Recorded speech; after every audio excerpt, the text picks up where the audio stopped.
Hello दोस्तों, जय श्री कृष्णा। कैसे हैं आप सब। आज इस वीडियो में हम आपके साथ शेयर करने वाले हैं तुलसी विवाह की बिल्कुल सरल पूजा विधि। तुलसी विवाह हम घर में अकेले बहुत ही आसानी से कैसे कर सकते हैं, इस वीडियो में हमने आपके साथ शेयर किया है।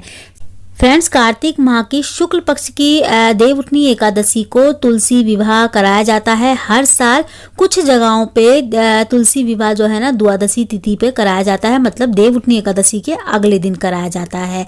तो आपके यहाँ जैसे भी होता हो, जिस दिन होता हो आप कर सकते। तो 2024 में देवउठनी एकादशी है 12 तारीख की और द्वादशी है 13 तारीख की। अब इन दोनों दिन में से कभी भी तुलसी विवाह करा सकते हैं। अगर इन दोनों दिन में से आप किसी भी दिन तुलसी विवाह नहीं करा पाए तो कार्तिक की पूर्णिमा तक हम तुलसी विवाह करा सकते हैं। तो तुलसी विवाह के लिए सबसे पहले हमें आंगन में, अपने घर के आंगन में एक चौक लीप लेना है गेरू से। गेरू लाल रंग की मिट्टी होती है, इसको थोड़ा सा पानी में घोल के इस तरीके से आप चौक लीप लें। हमें तुलसी पूजन जो है ना, तुलसी विवाह करना होता है घर के आंगन में, खुले में करना चाहिए और पूरब की तरफ हमारा मुख होना चाहिए। आपके यहाँ खुला नहीं है तो बालकनी हो तो वहाँ पे भी आप कर सकते हैं, घर की छत पे भी आप कर सकते हैं तुलसी विवाह। इस तरीके से चौक लीपने के बाद आपको सबसे पहले एक चौकी बिछानी है। चौकी के बगल में ही हमको तुलसी मैया को रख देना है। चौक के ऊपर जो हमने चौक पूजा है ना, उसी के आसपास हमें तुलसी मैया को रखना है। ठीक है, चौक पूजने से शुद्धता आती है। जगह जो जिसपे हम तुलसी विवाह कर रहे हैं ना, वो जगह पवित्र हो जाती है। तो यहाँ पे इसके बाद हम चौकी पे लाल रंग का कपड़ा बिछा लेंगे। लाल या पीले रंग का वस्त्र आप बिछा लें चौकी पे। अगर पीले रंग का वस्त्र है तो पीले रंग का बिछा ले, वरना जो भी वस्त्र है पूजा का आपके पास आप बिछा सकते हैं, नीला और काला छोड़ के। यहाँ पे हम सबसे पहले तिल का आसन देंगे।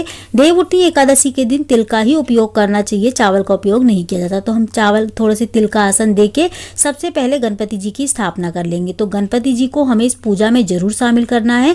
ये छोटी मोटी पूजा नहीं, बहुत बड़ी पूजा होती है तुलसी विवाह की। तो हमें सबसे पहले गणेश जी को स्थापित करना है, फिर भगवान विष्णु को करना है। अब हमें कलश की स्थापना करनी है। तो ये तुलसी विवाह कर रहे हैं हम, चाहे तुलसी श्रृंगार या पूजा करें, इस दिन हमें जो है ना कलश की स्थापना जरूर करनी है। कलश में इसमें ज्यादा सामग्री हमको डालने की जरूरत नहीं है। सबसे पहले गंगा जल डालें थोड़ा सा, फिर शुद्ध जल डाल दें। उसके बाद थोड़ी सी हल्दी, एक सिक्का, थोड़े से तिल डाल दें, थोड़ी सी रोली डाल दें, एक चुटकी। उसके बाद इसको ढक दें और ढक्कन के ऊपर हमको थोड़े से तिल रखने हैं और उसके ऊपर स्वास्तिक बनाना है कलश के ऊपर। कलश के कंठ पे हमको मोली बांधनी है और थोड़े से तिल रख के उसके बाद हमको चौकी पे इसकी स्थापना कर देनी है कलश की। आप चाहें तो कलश की स्थापना जो अपने चौक लिपा है वहां पे भी कर सकते हैं, चौकी से नीचे। अब हम दीपक जलाएंगे कलश के ऊपर। तो हम जो है ना कलश दीप की स्थापना कर रहे हैं। यहाँ पे अगर आप कलश के ऊपर नारियल की स्थापना करना चाहते हैं तो नारियल भी रख सकते हैं। यहाँ पे हम कलश दीप की स्थापना कर रहे हैं नारियल की जगह पे, लेकिन हमको नारियल जो कलश है ना जो हमने रखा है वो हमको खाली नहीं रखना। या तो कलश दीपक रखना है उसके ऊपर या फिर नारियल रखना है। तो कुछ ना कुछ आपको जरूर रखना है। अगर आप नारियल रख सकते हैं तो नारियल जरूर रखें, नहीं तो आप कलश दीप की स्थापना इस तरीके से कर सकते हैं। तो सबसे पहले हम दीपक जला लेंगे और दीपक का मुख हमको उत्तर की तरफ करना, पूरब की तरफ करना है। ठीक है, दीपक का मुंह हमने पूरब की तरफ कर दिया है। अब छोटी सी हम नीचे रंगोली बना लेंगे। अगर आप रंगोली नहीं बना तो आटे से आप चाहें तो स्वास्तिक बना सकते हैं या फिर अष्टदल कमल बना सकते हैं। उसके ऊपर हम एक और दीपक रखेंगे।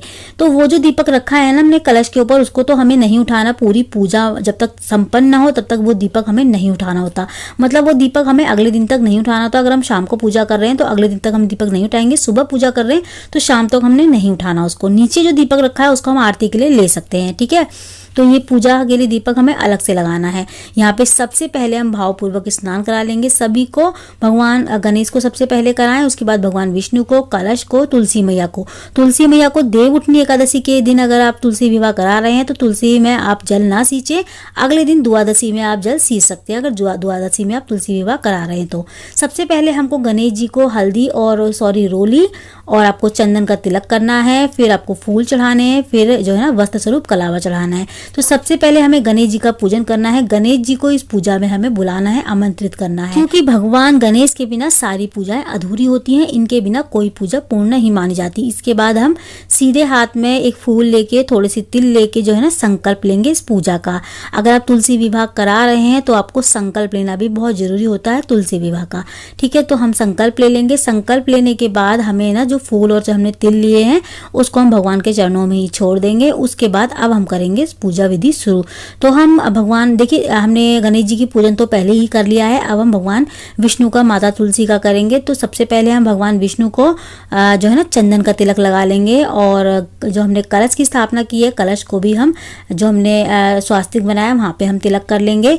फिर रोली का तिलक करेंगे, रोली का तिलक हम तुलसी मैया को करेंगे, और हमने जो नीचे दीपक रखा है वहाँ पे भी हम रोली का तिलक करेंगे, मतलब हम दीपक जो हमने लगाया है ना उसका भी हम पूजन करेंगे। अब हम सभी को वस्त्र स्वरूप कलावा चढ़ा देंगे। सबसे पहले हमने भगवान विष्णु को चढ़ाएंगे, फिर दीपक को चढ़ाएंगे। कलश के ऊपर तो हमने कलश पे तो हमने पहले ही जो है ना मूली चढ़ा दी थी, और जो ऊपर दीपक रखा है वहाँ पे भी हम चढ़ा देंगे। अब तुलसी मैया को हम जो है ना मूली नहीं चढ़ाएंगे, चुन्नी चढ़ाएंगे। तुलसी मैया का हम श्रृंगार करेंगे थोड़ी सी पूजा विधि करने के बाद, मतलब भगवान को तिलक आदि वगैरह करने के बाद, उसके बाद हम तुलसी मैया को जो है ना चुन्नी उड़ाएंगे। तो तुलसी मैया के लिए एक चुन्नी जरूर लेके आए इस दिन तुलसी मैया को चुन्नी जरूर उड़ाएं। उसके बाद हमें माता रानी को चूड़ियाँ पहनानी है। जो हम श्रृंगार का सामान लाए होते हैं ना तुलसी मैया को श्रृंगार करने के लिए, उसमें से कुछ चूड़ियाँ लेके 2, 4, 5 जो भी चूड़ियाँ आप निकाल सकें निकाल ले। उस चूड़ियों में से, उसी श्रृंगार में से निकालना है जो हम तुलसी मैया के लिए लाए हैं। अलग से हमें निकालने की जरूरत नहीं है। चूड़ियाँ पहना दे तुलसी मैया को। अगर तुलसी मैया की टहनियाँ थोड़ी सी मजबूत है ना तो आप टहनियों पे लगा दें, वरना आप तुलसी मैया की जो जड़ होती है ना वहीं पे चूड़ियाँ रख दें। उसके बाद तुलसी मैया को हमें बिंदी लगानी है, थोड़ी सी हमें हल्दी लगानी है, तो और सॉरी मेहंदी लगानी है। सबसे पहले हल्दी हमें बाद में लगानी होती है। तो यहाँ मेहंदी लगा लेंगे दोनों को, क्योंकि विवाह से पहले जो है ना हाथों में मेहंदी भी लगाई जाती है। तो हम थोड़ी थोड़ी सी मेहंदी लगा लेंगे। हमने तुलसी मैया को लगा ली, विष्णु भगवान को मेहंदी लगा ली। अब इसके बाद हम हल्दी की रस्म करेंगे। तो तुलसी मैया का श्रृंगार तो हमने कर लिया है, अब हम हल्दी की रस्म करेंगे। तो देखिए हल्दी की रस्म, हमें सबसे पहले हल्दी की रस्म करने से पहले हमें तुलसी मैया के ऊपर एक स्वास्तिक बनाना है, या फिर आप अष्टदल कमल बना सकते हैं, मतलब शुभ चिन्ह कुछ भी आपको तुलसी मैया के ऊपर बना देना है। तो यहाँ हम रोली से ना स्वास्तिक बना रहे हैं तुलसी मैया के ऊपर। तो ये आप पहले भी बना सकते हैं, पूजा शुरू करने से पहले भी बना सकते हैं, या फिर बाद में भी बना सकते हैं। तो हम विवाह शुरू करने से पहले शुभ चिन्ह बना लेंगे, ठीक है। इसके बाद हम हल्दी की रस्म करेंगे। तो यहाँ पे देखिए हम थोड़ी सी हल्दी लेंगे। पहले हम विष्णु भगवान को 5 या 7 हल्दी करेंगे। जैसे शादी में आपने देखा होगा 5 या 7 हल्दी होती हैं, वैसे ही हमें यहाँ भगवान को भी 7 या 5 हल्दी करनी है। तो 5 या 7 हल्दी कर सकते हैं। सबसे पहले हमें विष्णु भगवान को 5 या 7 हल्दी लगानी है, उसके बाद हमें तुलसी मैया की जड़ में लगानी है 5 या 7 हल्दी। तो इस तरीके से आप एक बार लें, फिर लगा दें, फिर दोबारा से लें, फिर लगा दें। 5 या 7 हल्दी होने के बाद अब हम जो है ना सबसे पहले गठबंधन करेंगे भगवान विष्णु और माता तुलसी का। तो देखिए अगर आप बड़ा सा पीले रंग का कपड़ा लेके आए हैं भगवान विष्णु के लिए तो आप उसके साथ कर दें, वरना आप एक छोटी सी चुन्नी ले लें लाल रंग की माता की कोई भी, और उसमें आप जो है ना नई लेनी है, आपको रखी हुई या पुरानी नहीं लेनी है, ठीक है। उसमें आप थोड़े से तिल और एक सिक्का और हल्दी की गांठ और इस तरीके से रख के और उसको गांठ बांध दें, ठीक है। ये गठबंधन है। आप चाहे तो दक्षिणा बढ़ा या घटा सकते हैं, मतलब और भी इसमें डाल सकते हैं दक्षिणा। अब हमने दोनों साइड कलावा बांध लिया है। अब दोनों साइड कलावा बांधने के बाद एक कलावे का छोर हम विष्णु भगवान की तरफ कर देंगे, दूसरा हम तुलसी मैया की तरफ कर देंगे। तो ये हो गया है गठबंधन। फेरों से पहले का जो होता है ना वो कर दिया है हमने। तो ये इस तरीके से कर दिया है हमने। अब हम कराएंगे फेरे। तो देखिए फेरे, अगर आपके घर में स्पेस है, इतना स्पेस है कि विष्णु भगवान को हाथ में लेके आप फेरे करा सकते हैं तुलसी मैया के, तो 2 जने उठ जाएं और एक तुलसी मैया को हाथ में ले ले, दूसरा जो है ना विष्णु भगवान को। तो जो विष्णु भगवान को उठाएंगे वो जेंट्स होना चाहिए, जो तुलसी मैया को उठाएंगी वो लेडीज होनी चाहिए। तो इस तरीके से जो है ना आप तुलसी के फेरे करा सकते हैं। नहीं तो आप इस तरीके से, अगर आप अकेले कर रहे हैं ना, बिल्कुल अकेले हैं, कोई नहीं आपकी हेल्प करने के लिए, तो आप जो है ना एक कलावा ले लें, तुलसी मैया से थोड़ा लपेटने के बाद टहनी से लकड़ी से, उसके बाद आपको 7 बार इस तरीके से लपेट देना है। जैसे फेरे होते हैं ना उस तरीके से आपको गोल गोल 7 बार करा देना है। फेरे 7 बार करा देने हैं इस तरीके से, तो ये फेरे ही माने जाएंगे।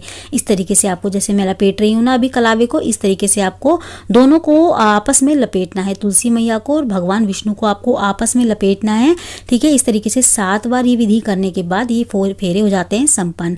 तो फेरे तो हो चुके हैं इस तरीके से, ठीक है। तो आप इस तरीके से फेरे कर सकते हैं। फेरे होने के बाद जो है ना सिंदूर की रस्म होती है। तो सिंदूर लेके थोड़ा सा चुटकी में हम जो है ना सबसे पहले भगवान विष्णु से छुपाएंगे, उसके बाद माता तुलसी को लगा देंगे पत्तियों में। तो ये हमें 3 बार करना है, 3 बार या 5 बार आप कर सकते हैं इस रस्म को। तो यहाँ पे देखिए सिक्के से भी आप सिंदूर लगा सकते हैं। तो हम हाथ से ही लगा रहे हैं। यहाँ पे आप तुलसी मैया को हम श्रृंगार चढ़ा देंगे, क्योंकि तुलसी मैया का विवाह हो चुका है लगभग, तो हम श्रृंगार चढ़ा देंगे तुलसी मैया को। जो भी हम श्रृंगार में 5-7 चीजें लाए होते हैं श्रृंगार की और मतलब पूजा विधि की जितनी भी पूजन सामग्री होती है ना, उसकी वीडियो भी हमने अपलोड कर दी है। अब हम थोड़ी सी कलावा लेके, इतना कलावा लेंगे कि मंगलसूत्र के रूप में उसको माता तुलसी को पहना दे। तो हमने कलावा लेके तो सबसे पहले हमने भगवान विष्णु को छुबा के उसके बाद तुलसी मैया को पहना दिया है। मतलब मंगलसूत्र की रस्म भी हमने कर दी है। हमने मंगलसूत्र में मंगलसूत्र नहीं लाए, हम सीधा जो है ना मोली होती है उसी का मंगलसूत्र बना दिया। हमारे मन में ये भाव था कि हमने मंगलसूत्र चढ़ा रहे हैं, मतलब किरोली के रूप में मोली के रूप में मंगलसूत्र चढ़ा रहे हैं हम। तो आप चाहें तो अलग से जो है ना मंगलसूत्र भी ला सकते हैं तुलसी मैया के लिए।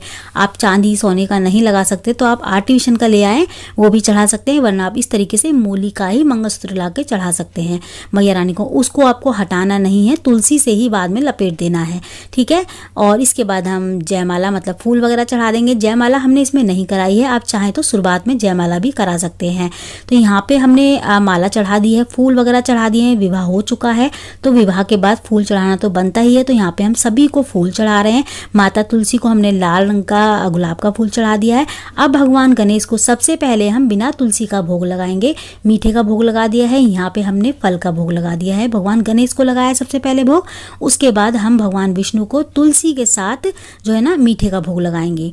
तो यहाँ पे देखिए विवाह कराने के बाद हमको भोग लगाना है, पहले नहीं लगाना है, ठीक है। इसके बाद हम ड्राई फ्रूट्स का भोग लगा देंगे। अब पंचमेवे या कोई भी आपके पास ड्राई फ्रूट्स हो या नहीं है तो कोई बात नहीं, आप खाली बतासे का भी भोग लगा सकते हैं और फलों का भी भोग लगा सकते हैं। देखिए अगर आप देवउठनी एकादशी वाले दिन विवाह करा रहे हैं तो आपको अन्न का भोग नहीं लगाना। अगर आप द्वादशी पे विवाह करा रहे हैं तो आप अन्न की कुछ भी चीज़ बना सकते हैं, पकवान वगैरह, खीर, पूरी, सब्जी, जो चाहे वो बना के उसका भोग लगा सकते हैं द्वादशी तिथि पे। लेकिन एकादशी पे तिथि पे आपको सिर्फ और सिर्फ जो है ना फलों का भोग लगाना है और ड्राई फ्रूट्स या फिर कोई मिठाई ऐसी लें जिसमें अन्न ना हो। इसके बाद हम भोग आदि वगैरह लगाने के बाद हम जो है ना माता तुलसी को साड़ी चढ़ाएंगे, मतलब वस्त्र चढ़ाएंगे। देखिए अगर आप साड़ी नहीं ले सकते तो कोई बात नहीं, इसमें ये नहीं है कि साड़ी के बिना ये पूजा अधूरी रह जाएगी। आपने जो माता रानी को चुन्नी उड़ाई है ना वो जरूर चढ़ाएं, चुन्नी जरूर लेके आए माता रानी के लिए। बस शुरुआत में आप चुन्नी उड़ा दें, साड़ी नहीं भी है तो कोई बात नहीं, चल जाएगा। आपके अगर इतना है, भगवान ने अगर आपको इतना दिया है कि आप कर सकते हैं तो माता रानी को एक साड़ी और भगवान विष्णु के लिए एक जोड़ी जो है ना कपड़े जरूर लेके आए। ये कपड़े और साड़ी हमको मंदिर में दान देने होते हैं। इसके बाद हम धूप दीप दिखा देंगे। इसके बाद हमें जो है ना तुलसी माता की गोद भराई करनी है। विवाह के बाद जो की गोद भराई करते हैं ना तो हमें वो करनी है। तो अब हमने यहाँ पे जो है ना एक चुन्नी ले ली है। चुन्नी में हमने जो है ना एक फल रख लिया है, आप चाहे तो नारियल भी रख सकते हैं यहाँ पे। हमने उसके बाद कुछ दक्षिणा रख ली है, एक फूल रख लिया है। इसके अलावा बतासे भी इसमें रख सकते हैं, ठीक है। अब हमने एक पोटली बना के तुलसी मैया के पास ही ये रख दी है। इस पोटली को आप जो गोद भराई करोगे ना, इसमें जो फल और दक्षिणा रखी है आपने, वो बाद में तुलसी विवाह के बाद आप किसी कन्या को दे सकते हैं। गोद भराई के बाद अब हमारी सारी रस्में तुलसी विवाह की समाप्त हो जाती हैं। अब हम जो है ना लास्ट में सुनेंगे कहानी। देखिए अगर आप देवउठनी एकादशी पे विवाह कर रहे हैं तो देव एकादशी की कथा भी आप सुनेंगे, कथा, और उसके बाद आप जो है ना तुलसी विवाह की कहानी भी जरूर सुनेंगे। तो आपको दोनों ही कहानियां सुननी है। अगर आप द्वादशी पे कर रहे हैं विवाह तो आप जो है ना तुलसी विवाह की कहानी आपको जरूर सुननी है द्वादशी तिथि में। तो कहानी तो आपको जरूर सुननी है लास्ट में, ठीक है। इसके बाद हाथ में जो आपने फूल लिए हैं कहानी सुनते वक्त, वो भी आपको भगवान के चरणों में छोड़ देने हैं बाद में। उसके बाद हमें करनी है आरती। तो यहाँ पे हम सबसे पहले गणेश भगवान की आरती करेंगे, फिर उसके बाद भगवान विष्णु की, माता तुलसी की। यहाँ पे आप जिन भी देवी देवता की आरती करना चाहते हैं कर सकते हैं। अगर आप माता लक्ष्मी की आरती करते हैं तो उनकी भी आरती आप कर सकते हैं। तो यहाँ पे आरती करने के बाद हमारी पूजा हो जाती है संपन्न विधि पूर्वक। तो ये थी तुलसी विवाह की संपूर्ण विधि। देखिए फ्रेंड्स, अगर हम तुलसी सेवा करते हैं तो हमें कम से कम पूरी लाइफ में एक बार तुलसी विवाह जरूर कराना चाहिए और तुलसी दान भी करना चाहिए। हिंदू धर्म में कन्या दान को महादान की श्रेणी में रखा गया है। मान्यता है कि तुलसी विवाह की परंपरा निभाने वालों को कन्यादान करने के समान फल प्राप्त होता है। तुलसी विवाह हमेशा घर के आंगन में ही करना। अगर घर छोटा है तो कोई बात नहीं, लेकिन घर में ही तुलसी विवाह करना चाहिए। बहुत सारे लोग गली में करते हैं, मंदिर में जाके करते हैं। हमें एक बार कम से कम लाइफ में तुलसी विवाह अपने घर में ही करना चाहिए। जिनके बेटियां नहीं उनको तो तुलसी विवाह एक बार जरूर करना चाहिए ताकि उनको भी कन्यादान के बराबर सुख प्राप्त हो। तो तुलसी विवाह हमें कब करना है? देखिए अगर आप खाली तुलसी श्रृंगार कर रहे हैं तो आपको सुबह सुबह तुलसी श्रृंगार करना है, ब्रह्म मुहूर्त में उठना है, नहाना है, धोना है और तुलसी विवाह कम से कम 8 बजे तक सुबेरे आपको कर लेना है। और अगर आप शाम को तुलसी विवाह करना चाहते हैं, मतलब तुलसी विवाह कर रहे हैं, खाली तुलसी श्रृंगार नहीं विवाह कराना चाहते हैं विधिवत, तो हमें शाम को करना चाहिए, मतलब शाम 4 बजे से तैयारियां शुरू कर दे, शाम को 6:30-7 बजे तक हमें तुलसी विवाह निपटा लेना चाहिए। मतलब अंधेरे में जब थोड़ा थोड़ा अंधेरा थोड़ा थोड़ा उजाला होता है उस वक्त हमें तुलसी विवाह करना चाहिए। देवउठनी एकादशी वैसे तुलसी विवाह के लिए सबसे अच्छा दिन होता है, लेकिन कुछ लोग जो है ना द्वादशी वाले दिन तुलसी विवाह करते हैं, तो आप दोनों दिन में से कोई भी दिन कर सकते हैं तुलसी विवाह। देखिए, देवउठनी एकादशी इसीलिए सबसे अच्छा और शुभ दिन माना जाता है क्योंकि इस दिन भगवान निंद्रा से जागते हैं और सबसे पहले उठते ही सबसे पहले तुलसी विवाह करते हैं, मतलब तुलसी मैया के साथ विवाह करते हैं। इस दिन किसी भी शुभ कार्य के लिए कोई मुहूर्त निकाला नहीं जाता, बिना किसी मुहूर्त के हम कोई भी शुभ कार्य कर सकते हैं। इसमें उन लोगों की शादी भी होती है जिनकी शादी का कोई मुहूर्त नहीं बनता है, वो तो जिनकी शादी का कोई मुहूर्त नहीं निकलता वो देवउठनी एकादशी वाले दिन शादी का मुहूर्त निकालते हैं। फ्रेंड्स, मान्यता है कि भगवान शालिग्राम जी और तुलसी माता का विवाह जो लोग कराते हैं उनके घर में माता लक्ष्मी का वास हमेशा रहता है, माता लक्ष्मी अपना स्थान बना लेती हैं उस घर में। तो हमें तुलसी विवाह एक बार जरूर कराना चाहिए। तो आज की वीडियो में इतना ही, मैं मिलती हूँ आपसे अगली वीडियो में ऐसी अच्छी सी एक और वीडियो के साथ। जब तक के लिए जय माता दी, राधे राधे, जय श्री कृष्ण।